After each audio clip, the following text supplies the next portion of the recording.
Welcome, everyone, to a video game podcast, AVGP. I'm your host, Asterios Kokonos. Now, look, this show also has two co-hosts, which Shesez, the big, the famous, LimeJinjo, the cute, the hilarious. Now, there's a reason they're not on camera right now. It's because they're both wearing Halloween costumes, and we wanted to do a special reveal. So, Shesez, where's your costume? All right, let's turn it on. I'm looking. That should do it. Oh, I'm looking. Oh, no. It'll be there. Will it? And this is what editing is for, and retakes. Oh, there it is. Oh my Okay. goodness! It's Breckenmeyer himself. Wait, who? Isn't Breckenmeyer the person that played Shaggy in the Freddie Prinze Jr. God. movies?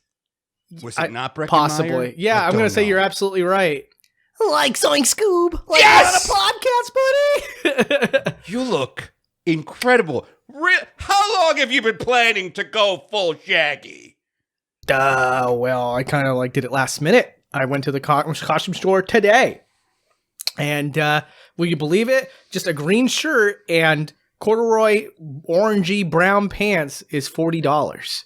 Well, what about the wig? Jeez. The wig did not come with the costume, even though it showed it on the box. It did not come with it. It was an additional $20. So to look like a dude that just rolled out of bed in the morning costs you $60 these days.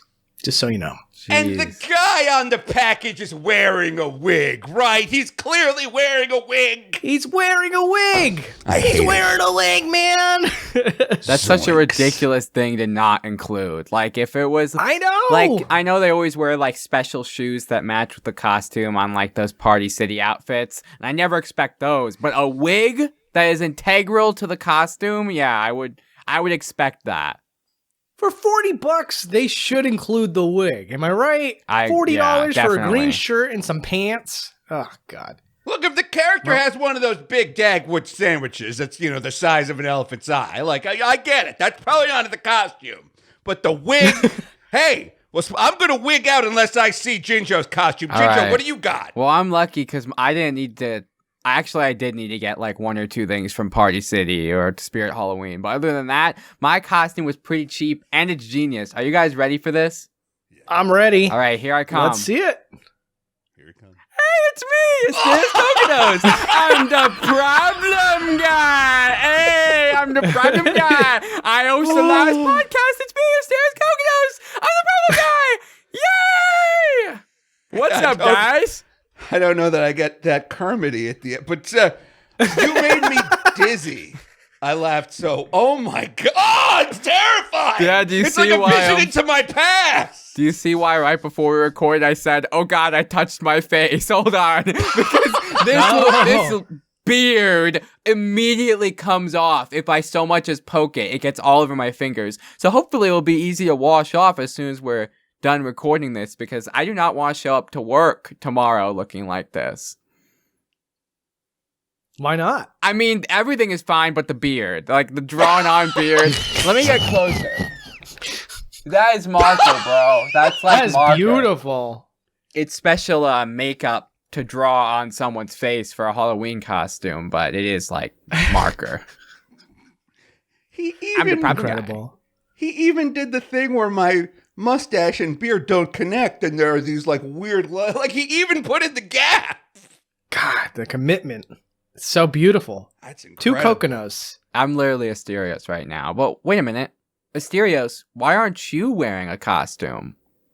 Oh, I'm sorry. You're right. I forgot to put it on. Here, hold on. Yeah, if I'm you, then who are you? All right. Well, I picked up this Sonic costume today, and as you guys can see, it says large here right on the package. So I'm just gonna put this on. Let's have a good time. Sonic the Hedgehog.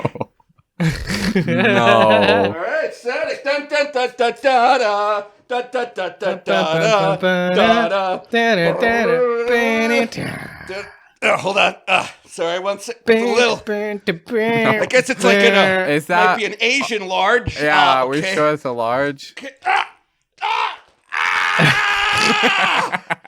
All right. Hold on. Where's it says large.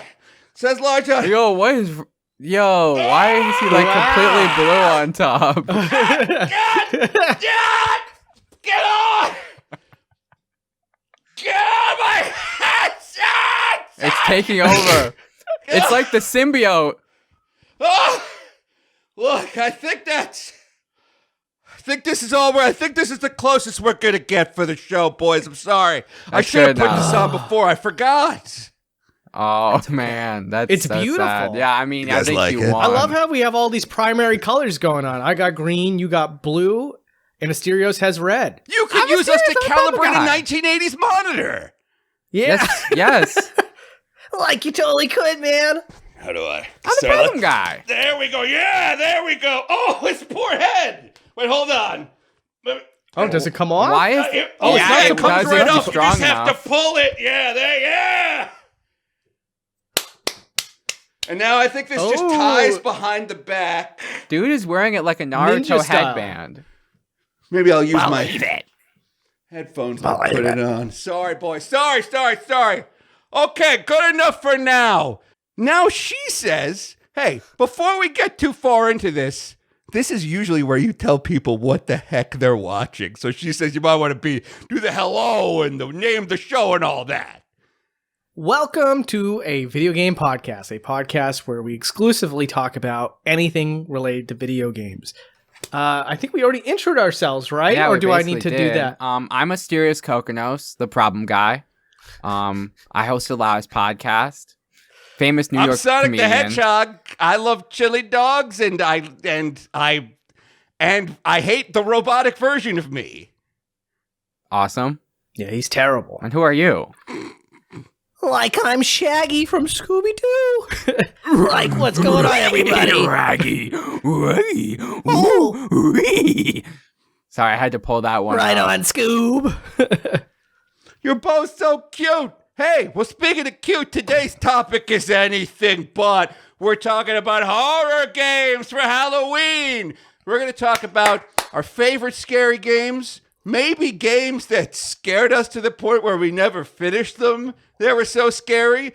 I have a couple of stories. I don't know if we're going to get to them all, but one of them was I read about a game, and like even reading about this one game just scared me, and I'm still scared of it today. So horror, video games, scary games, things like that.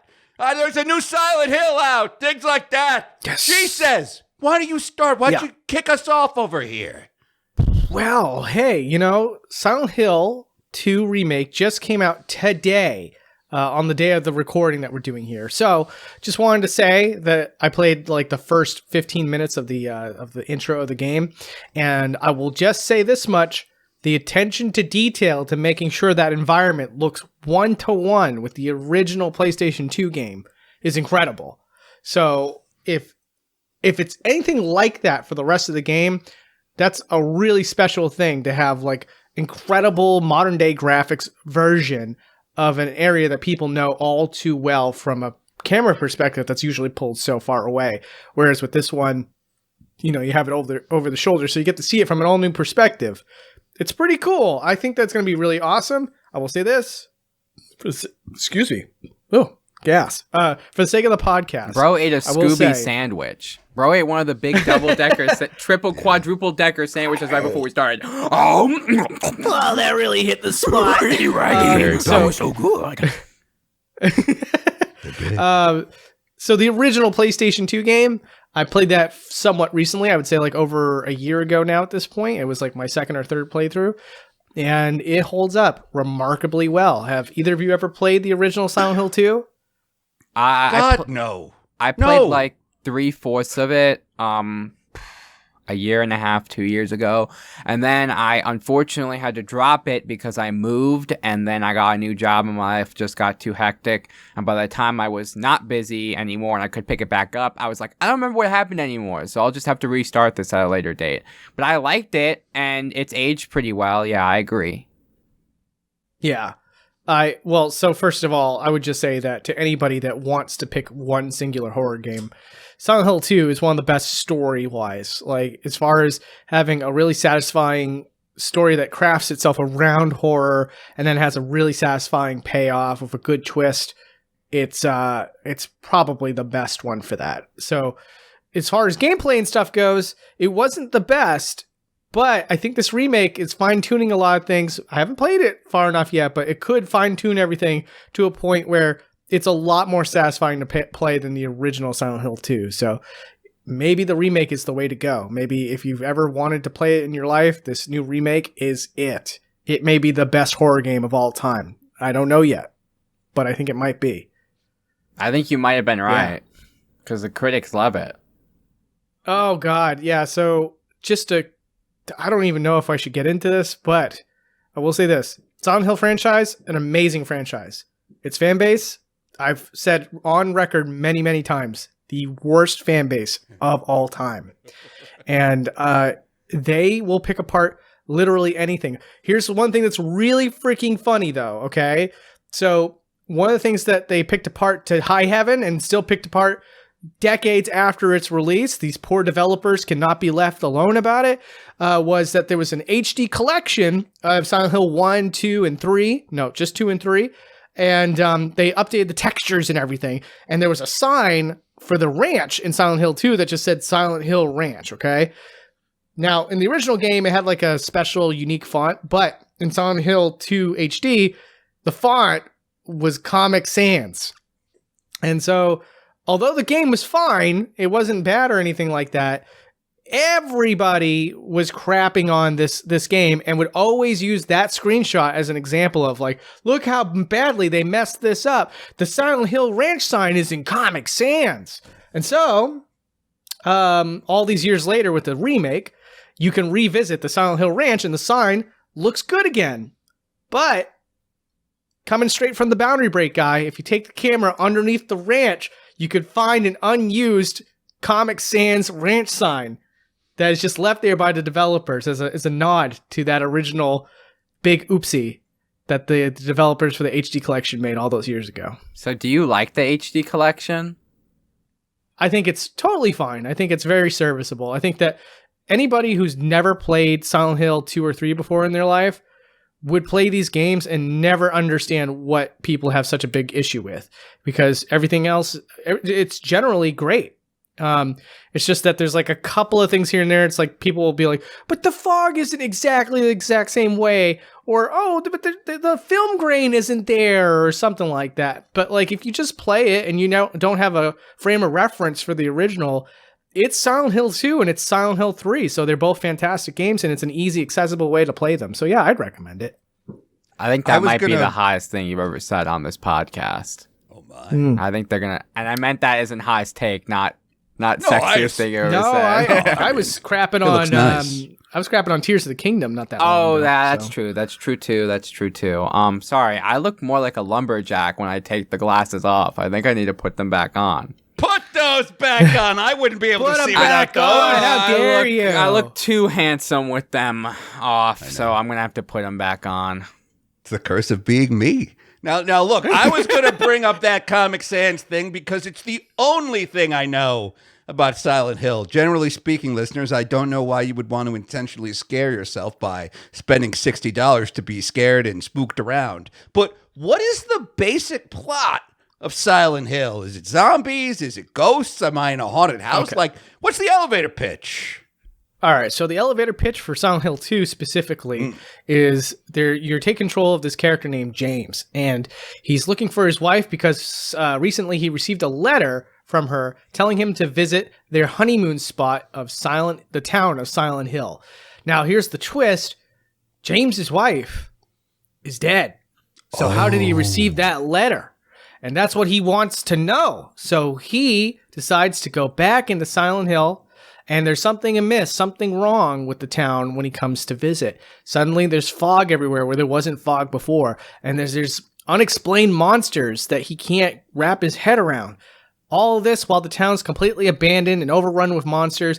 James tries to find his wife, the woman who sent him that letter, to get answers for what the heck is going on. That's an incredibly good, inciting incident for like anything, for a movie, a TV show, a book. Like, that's really good writing.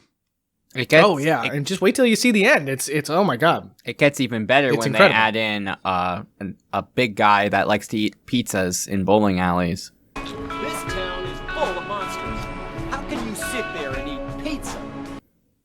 Now, that's one of the things is I'm sure that's still in the remake because I'm pretty sure they're trying to be as faithful as possible. But the voice acting in the original game was a little bit weird.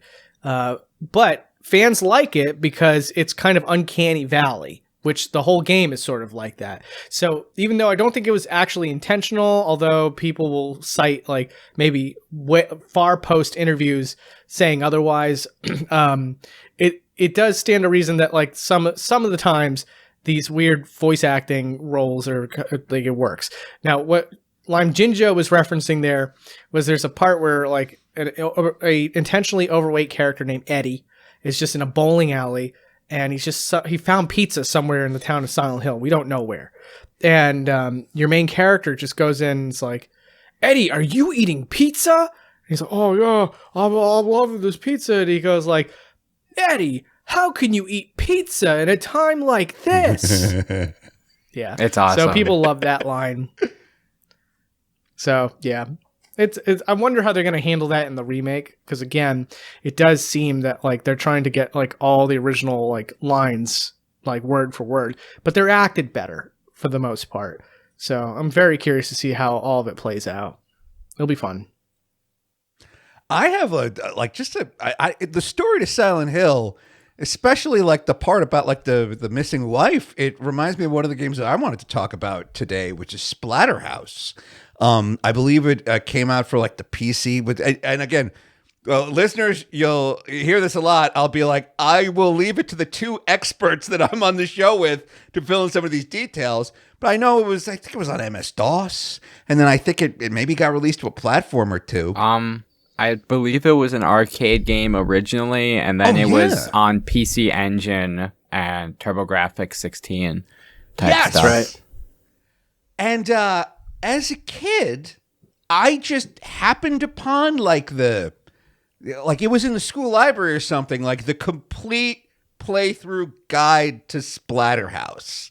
And like I'm bored, and I'm just like, okay, let's see what's going on in Splatterhouse. And I read the whole story of it, cover to cover. I'm going to spoil something for you guys right now. So if you don't want to be spoiled on this like ancient game, like, just fast forward a minute. But like, you and your girlfriend, like, I guess your car breaks down and you're in a spooky house, and then she disappears and you're looking for your girlfriend the whole time. And like the twist is that like your girlfriend gets like taken over at one point by like a demon, and you gotta like fight your demon girlfriend and kill your demon girlfriend. And like eventually like you leave the Splatterhouse like alone and sad. Like, what?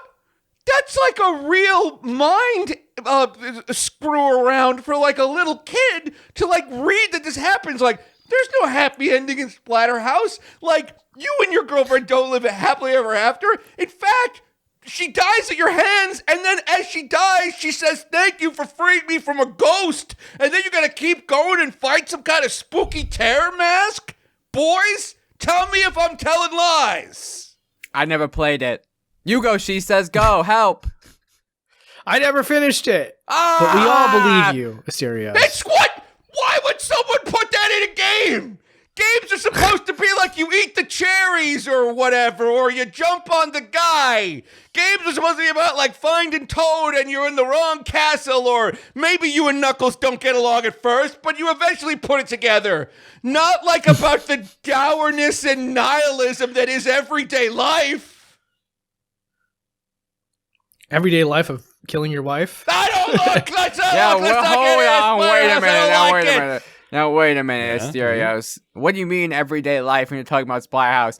And when she says talking about Silent Hill, and you were like, dead wife reminds me, I was really scared you were going to be like, that reminds me about my life with my dead wife. Oh, God! Who I killed.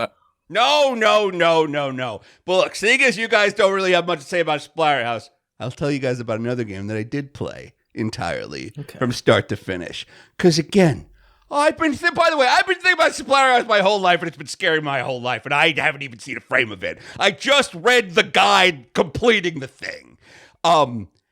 Friday the 13th for the Nintendo Entertainment System. Friday the 13th for the NES. Like, I don't like horror games as a kid. I didn't like horror games, but everyone was like, no, it's got this like 3D element to it that's kind of like Wolfenstein. And I was like, what do you mean there's like a first-person shooter, like a 3D first-person shooter inside an NES game? And I was like, yeah, there is. And so I'm like, okay, I'm going to play this thing. And like, you know, again, my co-host may be able to speak a little bit more to the graphical fidelity, or maybe not. Maybe they don't know what the hell I'm talking about. But like, here's the problem with the Friday the 13th, the NES game. It's like completely unwinnable. And I don't mean like, oh, it's like a Nintendo game and they forgot to write the ending. Like, there's a countdown meter at the bottom of the screen. And it is Jason killing camper after camper after camper. That is the ticking clock for the game, or the timer is like, how many campers have been butchered by Jason? And when he kills the last one, it's game over. So as a kid, I would always like run and try to find Jason right away in the woods or in the house or whatever and fight Jason. And he would kill me. And I'd try again, and he would kill me. I'd try again, and he would kill me. And then I was like, yeah, I guess this game's unwell. I guess you just can't win this game. It took until I grew up and looked it up on GameFAQs to realize that the only way to beat Jason is to let some campers die intentionally so you can grind your counselor character and find enough like extra life and super weapons and fire and like deployables and things like that to get strong enough so that when you do face Jason, you can finally take him down. It is a game that requires like an amoral sacrifice of some to save others. It is the trolley problem, the game. I don't like this game either. Oh, man. We got to get you on a good one then. So you played 2 games that you don't enjoy from the horror genre. They scare me to this day. Is there any that you played that you liked? Look, the third game that I played that really scared me. And by the way, before we move on, Jinjo, you know anything about this Friday the 13th NES game? No. Okay, no. Don't worry about it. All right, look, the third game that scared me as a kid, and I was kind of like, I might never turn on a computer again, isn't a horror game at all. It's MYST. It's a little creepy. It's why is everything so empty? Yeah, so it's like lonely. I'm playing MYST, and it's like, oh, incredible 3D graphics. I'm like, whoa, this looks crazy. Do you guys remember the first time you tried MYST or Riven or any of those games? I never played it. I just know about it. So I only got to play MYST way later. I just know that it's very famous. So I've always wanted to try to play through it. But man, is it cryptic? Yes. It's very cryptic. Yeah. So like you're walking around and it's like completely empty town and you're all by yourself. Like no pizza eating guy, no nothing, no cute little robot saying hi to you and saying jokes. No one's on your radio, nothing. But then at some point you walk into like this temple or whatever and there's a book and you open the book and all of a sudden it like goes from dazzling 3D graphics, which I had never seen as a kid, to full motion video, which I had also never seen as a kid. And it's a video of just this old man begging and pleading with you to find the red page or the blue page. And he's crying and he's screaming and he's begging you. And at that point, I was like, every computer has an old man in it that is going to scream at me. And I was like, I am done with computers for a while. That's how scary MYST was. I'm sure you find a key or a page or whatever, and you find out they're brothers and they're wizards, and there's a fight, and eventually you get on a boat. But, like, don't yell and beg me for help. I'm just a kid, LimeJinjo. I'm sorry that happened to you. That is truly terrifying. So wait, there are other characters in MYST? Or is this old man, he's like a vision of the past?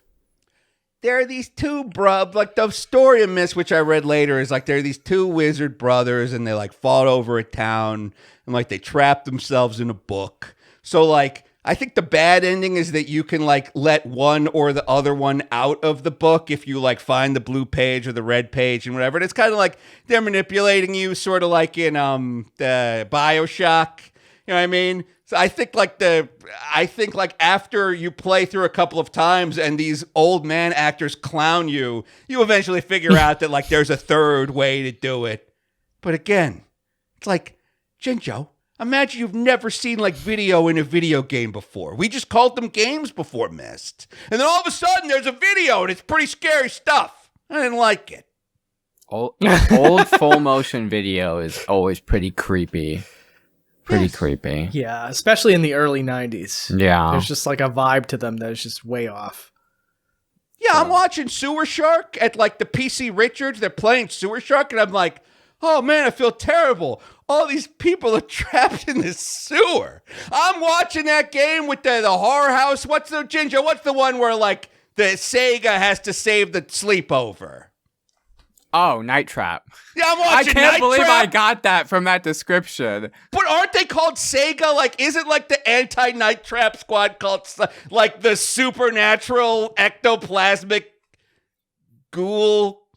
I have no idea, but the cool thing for me about Night Trap is that I own the limited run games Game Boy Advance full motion video of Night Trap. Where you don't play it, it's just like all the cutscenes from Night Trap compressed onto a Game Boy Advance cartridge. And they That's sold real? it. Yeah, they sold it April Fool's 2022, I think, and I got my copy like this year. It might have been April Fool's 2023, but I got my copy a couple months ago. I still have it sealed in the box. Wow. Yeah, Huh. It's pretty cool. But yeah, That is Night pretty Trap. cool. I still haven't played it. Heard it's elite status, but I don't know. Yeah. I mean, So it's the neither of original. you have played the Resident Evil series. Is that what I'm getting here? Remember I when don't that think Resident so. Evil was like, we'll let you play the first 60 minutes for free?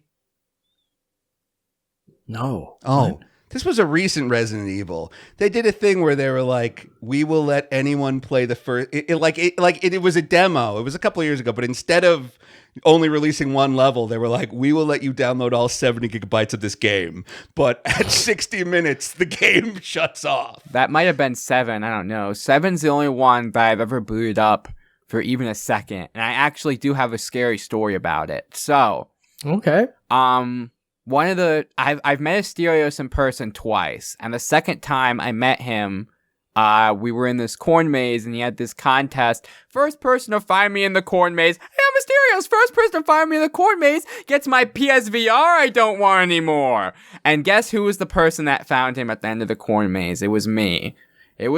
So I have a PSVR that I've used twice, I think. And one of the times I used it was to play Resident Evil 7 VR for a little bit. My older brother Danny liked Resident Evil 7. He was like, check this out. You gotta play it. And I was like, well, I think Markiplier play some of it. It was like the only time I'd ever watched Markiplier. I just wanted to watch someone play the game because I couldn't afford it at the time. So I knew some of the story. I was like, all right, I'll play it. So I get to the part at the beginning of the game, because in this game, you you go to this weird backwater town, and you get captured by this weird family of ghouls. And near the opening of the game, there's this scene where they all have you at the family dinner, and they're eating their gross, like, decaying body part slop or whatever, blah, blah, blah. Eventually, you somehow break out of your restraints, and that's when you're free to start the game. So your first order of business is to try and escape their main house and get into, like, the mansion area where you start exploring. So none of the family members really do anything except the dad has like an axe and stuff, and he's chasing you around. You have to get a key or something to get out and get to the main foyer of the mansion. I thought I foiled the dad completely because I tricked his AI into going into like one corner, and then I went around this wall in the house. I went to the other side of it, and I was like, okay, it's going to take him forever to get to the other side of this wall and get to me. I have plenty of time to get the key and open the door of the foyer. Turns out there's a very rare event that happens if you do specifically that, where he'll like bust through the wall and he'll be like, you thought you could escape me, boy. And I like jumped a mile when it happened because I was in VR too. So I was like, okay, I'm going to get that key. And then right in my face, oh, boo, you think you could escape me, boy? Come here. And he definitely killed me. So that was one of the times a game scared the bejesus out of me. That was probably the most recent time because my other two stories are from my childhood. But Asterios, do you have anything else you want to say about yours before I go on about mine? No, I just like that the topic might be evolving to times games scared us because I have a million stories like that. Yeah, but so no. we can go back around to Shesez and to you, but for the original topic was probably gonna be, what's a scary game we want to talk about? And the only scary game I've ever finished is Luigi's Mansion. So I was just going to force myself to talk about Luigi's Mansion for a bit. Like, oh man, yeah, it is so scary. There's this one optional boss of this really fat ghost that eats a bunch of pancakes. And if you read his ghost log, it says he ate himself to death. That's kind of freaky. That's kind of dark for a Nintendo game. But no. Yeah. As we were talking about the topic, it made me think, let me think of times games scared me. And I thought of, other than Resident Evil 7, which I just thought of when Shesez asked if we played any Resident Evil games, I thought of two more. So I'll go to the older one first. So there's this phenomenon. I don't know if you guys have ever heard about this. Only one of us is Italian. But there's this thing. True. You're the Italian. I don't think Asterios is Italian. Oh, hey. Oh, that's right. Are you Italian at all, Asterios?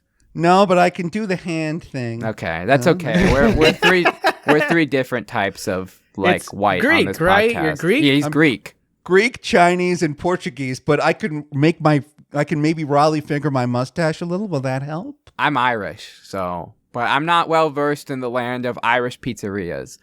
But there is this phenomenon. I'm getting a call on my phone. Actually, Jinjo, wait. Before you get to that, I have a question about the time that Evil Dad came at you in VR and tried to kill you. Now, I've never played a VR game that's horror because I just assume I would have a heart attack. Like, did you try to, rip the helmet off and, did you throw the controller down? Did you, jerk your head and it pulled your entire PlayStation 4 from the walls? I always wonder how someone in VR is going to handle, a level 10 mega scare. Well, I remember it was loud. Him busting through the wall and yelling at me was loud. So I think my initial reaction was to take off my headphones and go, and probably say some words that we can't say on a video game podcast. But I did not destroy my surroundings completely. My brother, who was watching me play, because it projected what I was seeing on the TV screen, pointed and laughed at me. But other than that, my reaction wasn't all that violent. But it's probably the most I've jumped from a video game ever, because my other stories are more a sad, childish fear, where I didn't scream, but it was I'm scared. And actually, I'm thinking of even more stories before I can even get to these ones. So let me start with this story from when I was very little. I was talking about Italian people and stuff. That's because there is this phenomenon that Italian pizzerias, local Italian pizzerias, they always have to have one arcade game, and it has to be an arcade game that scares little children. I'm not the only one that's experienced this in my life. I've seen people all the time be like, oh, House of the Dead, that game scared me because my local pizzeria had it. Oh, Area 51, that game scared me because my local pizzeria had it. What are they cooking? Because when I was a kid, my local pizzeria had Carnevil. It was one of the only games they had, and no one played it. So it was just constantly, very loudly doing the opening attraction where it's Carnevil, I'm an evil demon clown, and this is my evil haunted amusement park, and there's no way you're going to get out alive. Waha, this is Carnevil. Scared me. Literally, I was so terrified of the machine. Luckily, it was off in a separate area of the pizzeria that had the lights dimmed, an arcade room that had Carnevil and 2 pinball games. But when you're a child, you're scared, but you're also curious. So every once in a while, I'd peek at it, and the evil demon clown would be like, "Mwahaha, put coins in me. I'm Carnevil. I'm the evil demon clown game. I'm made by Midway." Stuff like that. So, and the only other time I've ever seen a Carnevil machine is at Galloping Ghosts. It's right across from the Monkey Ball machine, which is very scary for me, because when I just want to play Monkey Ball and roll around as I, the whole time right behind me, I'm the evil clown from the Midway Arcade Classic Carnevil. If you put 2 quarters in me, you may play my game. But viewer beware, you're in for a Carnevil scare. Not a scare specific to the Carnevil franchise. Yeah. But luckily, Carnevil has never had a console port, and no one really talks about it except when they're talking about how evil local pizzeria owners would put it in there to scare the children. Yeah.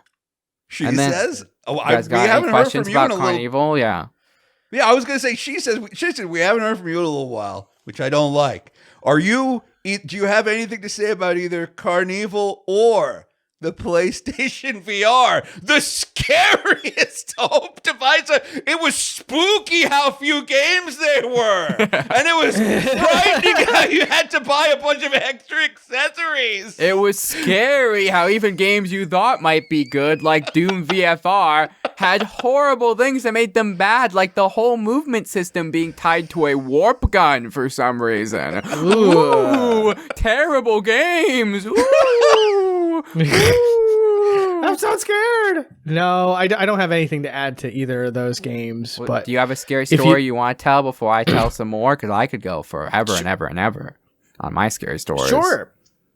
Yeah. So, there's obviously like many that that are meant to be scary and they won.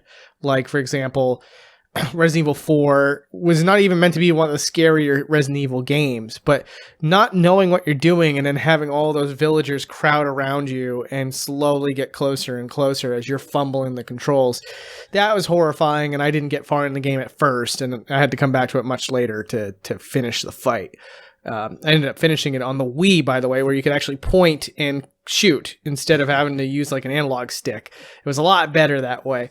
But I was actually going to add something, a little bit of a twist to this topic, and talk about games that are not inherently scary games, horror games, but they scared me at times. Like, for example, Batman Arkham Asylum. When you go into the sewers and Killer Croc is chasing you down. Has either of you ever played Batman Arkham Asylum before? Yes, I played a lot of Arkham Asylum. It was the first time I was like, oh my God, I feel like Batman. It's like I've played so many Batman games and it did not give, it was like, yeah, this could be anybody. But like, I fell in love with Arkham Asylum because of like his detective vision and like all like the pinpoint fight. Like I thought that game was great. Oh, it's amazing. I've never played Asylum, but I played the first hour or two of Arkham City on the Wii U. Armored Edition. That's an amazing game. Armored Edition. That is the best way to play it, too. Really? On the Wii U, the greatest console of all time? Yeah. Well, you get all those extra features with the touchpad, so it actually ends up winning out as like the better experience. But that aside, there's a part in Arkham Asylum when you're in the sewers and you need to escape the sewers, basically. And you're like on rafts and stuff like that. And, you don't have like the best mobility. You're kind of in a claustrophobic sort of space, and every once in a while you're just trying to navigate this completely musicless scene, where all you hear is just the rocking of the rafts and the water sort of getting a little turbulent, suddenly out of nowhere Killer Croc just splashes out of the water and just starts running you down, and you gotta act fast, otherwise that thing's gonna tackle you into the water, and who knows what happens to you after that. So that was really good tension building horror that was in a game that was not necessarily meant to be a horror game. I thought that was like really good. I'm trying to think of like maybe one more. Okay. One other thing that I can think of is Twilight Princess. Zelda Twilight Princess. Either of you play that one? No, I'm not. I don't play games at this point. I've said no to like every game on this episode. You guys play that one? Nah, I haven't. You guys play that one? Nah. You guys played Twilight Princess? Nope, not me, never. So I'm just gonna see myself off the podcast after this episode. Next episode, we'll have a new host. We'll get Aaron Hansen on any moment. Now. Yeah, he's working his way over. He's dodging our calls. It's weird. Don't know why. Yeah, couldn't explain it. But there's a part much later in the game where you're in like an abandoned mansion, and there's these two Yetis, and one of them's a big guy. He's like, he talks sort of like an imbecile. He's just like, oh, I love me wife, that kind of deal. And the other one's just this cute, like much smaller by comparison, mini Yeti girl thing. And it looks like she's kind of like wrapped in a parka or whatever, or a giant blanket. And she's like sick during this part. And so like they're trying to help you through the mansion while you're trying to figure out how to get to this special item that you need. It's like a piece of a mirror, basically. And you get all the way to the end, and the Yeti girl comes with you. And she's like, oh, yeah, let me let you in and show you where this mirror piece is. So she goes over to the mirror, and she starts looking at it, and she starts to act funny, a little strange. She's like, oh, I don't feel well. I don't think I can give this mirror away. And she just like turns around, and her face just looks demonic with like fangs, bright red eyes, everything. Again, nothing up to this point really indicates this is what's going to happen with this character. Not a single thing. And so for a lot of players, that was just absolutely mortifying. The music even just gets like really striking, just like a ring, that kind of deal. I lost everything that was in my body at that moment. I was gonna say, it all went away. Bro lost all his body fluids. All just completely empty. Just immediately, everything evacuated. Oh, yep. I'm so scared of Twilight Princess for the GameCube and Wii. I'm as dry as a desert over here. There's no moisture to be found. I actually have I'm glad you brought up Zelda, because I was going to bring up Link's Awakening as a game that is not a horror game that scared the bejesus out of me. I'm a little kid, and I'm playing it on the Game Boy, and we're driving from New York to Florida, so it's like 24 hours. And I'm playing, and I'm reading like the guide or whatever, and like the game guide, and it's like, oh, you can like steal an object from the shop. Did you know that? Like, if you like go around the shopkeeper and like he's not looking, you can like grab a thing and then run out of the shop. And I was like, oh, okay, cool, okay. So I go to the shop, and it's like there's really nothing worth stealing. It's like a rupee or some bombs or an arrow. Like, it wasn't even anything good, like the hook shot or like something I needed. But I'm like, oh, okay, yeah, I guess I'll steal a thing. So, I go around the guy, steal a thing around at the shop. And then I'm like, I kind of feel bad. So I'm like, can I go back in the shop and put the thing back? So I go back in the shop, and as some gamers will, by this point, know, when you walk in, the whole game stops, and the shopkeeper looks at you and goes, thief, take this. And he has like a flyer rod or a flame rod, like that old Zelda thing that could launch a fireball, and he fries you to death, and you die. And it's game over. So not only do I feel guilty that I stole a thing, like as a little kid, I try to do the right thing, I get immediately murdered for it, and then for the rest of the game, every character calls you thief instead of what name you put in. So I remember like pulling the game out, putting it back in, erasing it, pulling it out, putting it back in, erasing it again. Like, I erased this cartridge like 6 times because I'm like, the blood won't come off. I need to get the blood off my hands. I was so guilty. My mommy bought me I bought the game, by the way. It was my game. I'll steal whatever I want. I own you, shopkeeper. But no, I got owned that day. You guys know about this thing, this stealing thing? I do. I had forgotten about it, but yeah. It is very alarming when you get caught, but if you do it once, you can get away with it. So you did it twice, Asterios. Shame on you. I went back for seconds. I didn't learn my lesson. You did. I wanted more stuff. Yeah, you did. Oh, and then by the way, another scary thing about Link's Awakening real quick is that the game is constantly begging you not to finish it. It's like at first it's like, hey, please don't, you're destroying our world or something bad might happen. And like by the end, by like the 7th dungeon, they get like very explicit. They're like, you're in a dream and completing the dream will kill us all. Just like when I gotta get to the end of the game. I've always finished Zelda games. And then you get to the end of the thing and Link, isn't it just Link wakes up Mario 2 style? Jesus, how does that game end? It ends with, Link waking up on a piece of shipwreck, and you see the windfish fly above you, indicating that, yes, you were in the windfish's dream. And I believe if you beat the game with no deaths, I think that's how it works, you also get a seagull flying off at the end of the game as well to represent the girl Marin, who said in the game that she would love to be a seagull and fly away. So it's supposed to be an indicator that Marin sort of reincarnated into a seagull or something like that. That's cute. Okay, so all that stuff did happen. It wasn't just because my understanding of Super Mario Bros. 2 is that it was just Mario's dream and there is no wart. No, it really all did happen. You really killed an entire civilization of people. That's going to be on the sizzle reel. That's a good idea. I feel very guilty. That's a good idea. I can imagine it now. You killed an entire civilization of people. Boom, a video game podcast. Yeah. And then they're going to get to this part of the podcast and going to be like, oh, that was it? They were just talking about Link's Awakening? Oh, yeah, okay. right?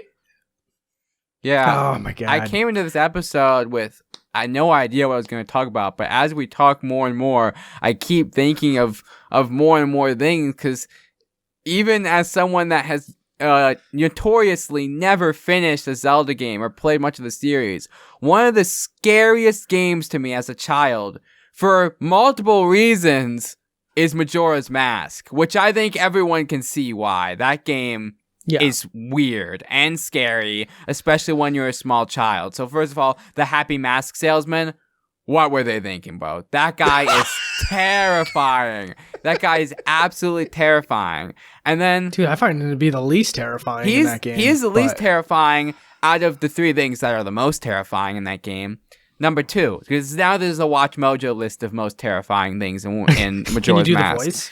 Welcome back to WatchMojo.com. Today we'll be counting down the top 3 most scariest things in Majora's Mask for the Nintendo 64. Number 3, the Happy Mask Salesman. This strange-looking fella is just quite scary looking. Number 2, the fact that the game is on a timer, and if you lose, the moon has a very scary face, and he crashes into the planet and assumably kills everyone. What? Wow, that's scary. That's how the game ends if you fail? Yeah, if you don't roll back time, time, you will see this cutscene if you're bad at video games like I was as a child. If you do not roll back time, if you don't unlock the ability to roll back time, or you just forget to within the 3-day time span, the moon, they will show a cutscene where the moon crashes down into the town and just blows up. Kills everyone. Yep. Do you kind of tell everyone, like, we should all get to a different town? Like, are No. you kind of like, no? No, everyone just dies. I assume they can't leave. Maybe it's a long commute to the next town over. Yeah. I mean, in reality, if the moon crashed into the Earth, we'd all die no matter where the moon crashed into the Earth. So they probably figured that too. But the most scariest thing in all of Majora's Mask is that weird Link statue and the bend-round creepypasta that surrounds it. Oh, yeah. That is the most scariest thing. In not How dare just you not Majora's do that in Mask. the Watch Mojo voice? Oh, I'm sorry. Yeah, where's my voice? Number one, bend round. The most scariest thing in Majora's Mask is this weird-looking Link statue and the bend round creepypasta, which is about a boy named Ben who apparently owned Majora's Mask at some point, and he drowned and he haunted the game. Very scary. Thanks for watching Watch Mojo. Subscribe for more top 10s. Bye. I think that's how their videos go. I don't know. Yeah, something like that. When was the last time I watched a Watch Mojo top 10? They're not like particularly a YouTuber I sit down and I'm like, oh, lunchtime. Time to watch a couple Watch Mojo top 10s before I get back to the grind. Dude, off topic for a second. Did you ever see that interview with Tom Holland and I think it's like the co-host or like the side character of Spider-Man No Way Home or anything like that. And they're doing an interview and the woman is just like, hi, I'm from Watch Mojo. And she goes, oh, I've watched Watch Mojo. Do you do one of the voices? And she's like, yeah, I'm actually the woman that does the voices. They go, you gotta do the intro. You gotta do it. And she's like, welcome to Watch Mojo. And then they go, it's so good. I appreciate it. I don't hate Watch Mojo. There was a weird time where everyone kind of hated them. Like, oh, their YouTube channel is derivative slop. I appreciate that all they do is pump out top 10s and anything you could think of, they've made a top 10 for it. And it gives you an idea, like if you're like, I want to watch a horror movie. What are some good horror movies I might not have seen? Top 10 horror movies. Okay, what does Watch Mojo say is the best one? Or what's the best one that I haven't seen? What's the best horror game? What's the best Breaking Bad moment? I want to know what Watch Mojo thinks. Stuff like that. I mean, I appreciate it. And that lady's voice is iconic and unreplicatable, which is why I failed so bad. Oh, so I didn't replicate it well? Damn. You did good. Oh. You did good. I did not do good. But no one is truthfully the Watch Mojo lady. But you did better than me. You did better than me. But yeah, Ben Drowned's scary. That's the moral of my story. Yeah. And when I thought it was like, oh, it's a creepypasta, so it's not real. When I found out that statue that they used to represent Ben Drowned is actually in the game, that's messed up. I don't think I still haven't played Majora's Mask. I don't think I could play it. I don't think I could finish it. Do you want me to try to do the smile of the Ben Drowned statue for the audience? Yeah, I'm scared, but do it. It's like... Yeah, that's accurate. I don't know if I want to put a photo of it on screen or not, because first of all, I'll scare the audience. And second of all, then I have to download a photo of that to my computer and have it in my editing software the whole time I'm editing this video. I don't know if I have the courage for it. I really don't. I'm still scared of that statue. That thing is scary. Scary. Yeah, I need an amiibo of it. Amiibo of it would be cool, but I'd be scared and I'd probably pee my pants every time I saw it in GameStop. But yeah, that was one of the things I was the most scared of as a kid was Majora's Mask, but specifically Ben Drowned. I was scared of Ben Drowned more than anything else in the game, by far. That's fair. But that game just felt evil as a kid. Like when you're a kid and you don't know what game development is or like how games are made or whatever, or the story behind the development of Majora's Mask and stuff, these things just exist. This game felt evil to me. Like this is a game that is made, it was not made, it was born from the pits of hell, and it's evil. And when I was a kid and people were like, oh, you only have 3 days to complete it, I thought they meant real world time, and I thought the game would just explode if you couldn't finish it in 3 days or something, or the GameCube disc would just destruct if you were playing on the GameCube version. Anyway, I'm done. I'm off my Majora's Mask soapbox. If anyone has any comments or wants to move on to their next story. I mean, I have a similar game. And again, this is not a horror game at all. But I'm realizing now, just listening to you guys, like how badly it scared me. The original Teenage Mutant Ninja Turtles game for the NES. Now, look, put aside... I know exactly where this is going. Yeah, well, you know what? I want to hear where you would take this. I'll tell my story first, but I want to hear what you're saying. Like, look, put aside that it's incredibly difficult. Like, put aside that like it's very, very hard, and you can get run over by a foot soldier in a steamroller.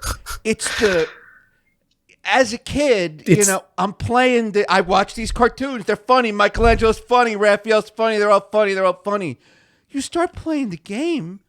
All of the monsters in it, except the Mauser robots and the foot soldiers, are like horrifying flesh creatures that are like spitting out tendrils left and right.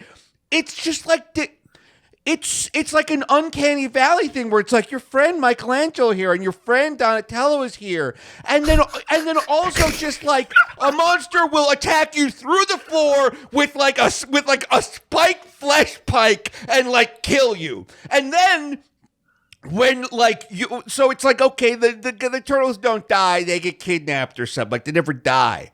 When you like eventually encounter, like the way you get an extra life in this game is you eventually like encounter your brother's bound and gagged and all tied up.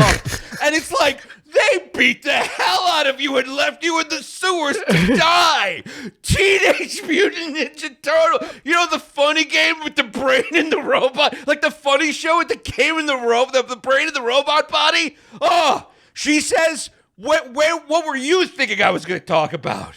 Okay, you made a great point, you know, like the Jason Voorhees, like chainsaw guy, and the molting lava man, yeah, and like some of the flying things with the giant nose and all that stuff. There was some freaky monsters in that. I did not think that's where you were going with it. I thought you were going to talk about the unavoidable dread that is trying to do the underwater level. Oh my God, yes. I would cry. I don't want to interrupt. Maybe you could tell us about your childhood or teenagehood experience. Okay, well, yeah. Level. So like, sure. Well, you know, the things that were absolutely like mortifying about that stage was like the giant. Well, actually, the glowing tendrils that were like sitting there, and if you touched them, it would just grab your turtle and just like suck you in. There was also just like the purple ones that were hugging all the walls. And it was like really hard to avoid, and if you touched it, you just got this ear piercing, you know, and it's like all the while.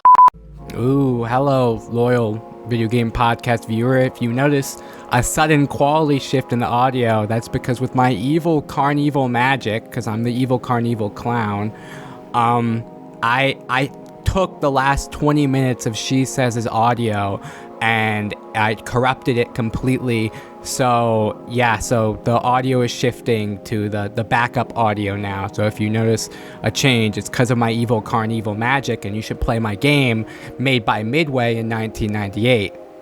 The timer is just going down, and you are a small child that does not know about time efficiency yet. So you are trying to get through this fast, and if you do, you die. And if you try to take your time so you don't get hit by everything, you lose the time and you die. So it was a devastating level. It's not just that it was hard, because it was hard, definitely. But the thing that made it really, really anxiety-inducing was just the fact that it threw a timer at you, and you had to do it in a fast and efficient way. It was really cruel. I forgot about, you just unlocked so many more things. It's like, if you're low on health and you touch some of these vines, the vines will drag you and cocoon you and drown you. Your character just disappears. Like Donatello, the one that does machines, is now, his dead body is creating a coral reef underneath this dam. Like, it's so scary. I remember, it's like when a video game was really, really hard, we would give it to my mom to do. And like, I remember one night she stayed up all night trying to beat the Ghostbusters NES game. And like, we woke up from school and it was like the next morning and she was still awake. And she was like, I'm sorry, guys, I couldn't do it. Like, I couldn't beat the game. You get to the roof and it's a different game and it's impossible. And then I remember like I would give her the turtle to swim through the things. And then she couldn't get through it either. And it's just like, well, I guess this game just hates me. Even mom can't fix this. I had no idea your mom was a god gamer. Like, I know you said she was unable to beat these two things, but it sounds like she was a god gamer other than that. When Candy Crush came out, I would like see her online at 3 or 4 in the morning playing Candy. And I mean, 10 years ago. Like her, like, you know, I'd wake up and be like, I gotta go to the bathroom, but I'd look and it's like green, like blue dot, like mom is awake. And I would like text her like, please go to sleep, please. Like, thank God eventually Candy Crush cheeses you by making like the level is impossible to beat unless you buy power-ups, which my mom, in her 60s at the time, refused to do. She's like, no. I'm not spending any money. Like, the only reason she's not still playing Candy Crush today is that she refuses to buy those exploding pieces that destroy everything. It's amazing. Is your mom good at Killer Instinct?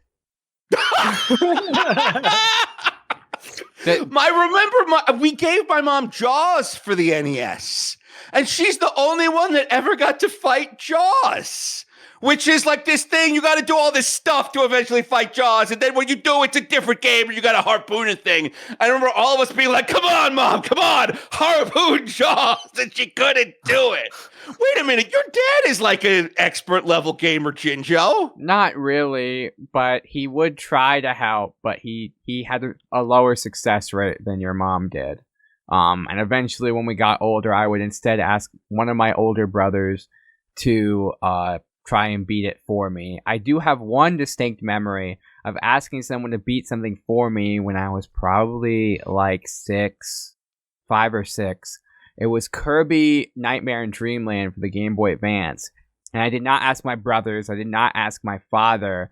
I asked my across-the-street neighbor, Tyler, to beat the final boss for me, Nightmare's second phase.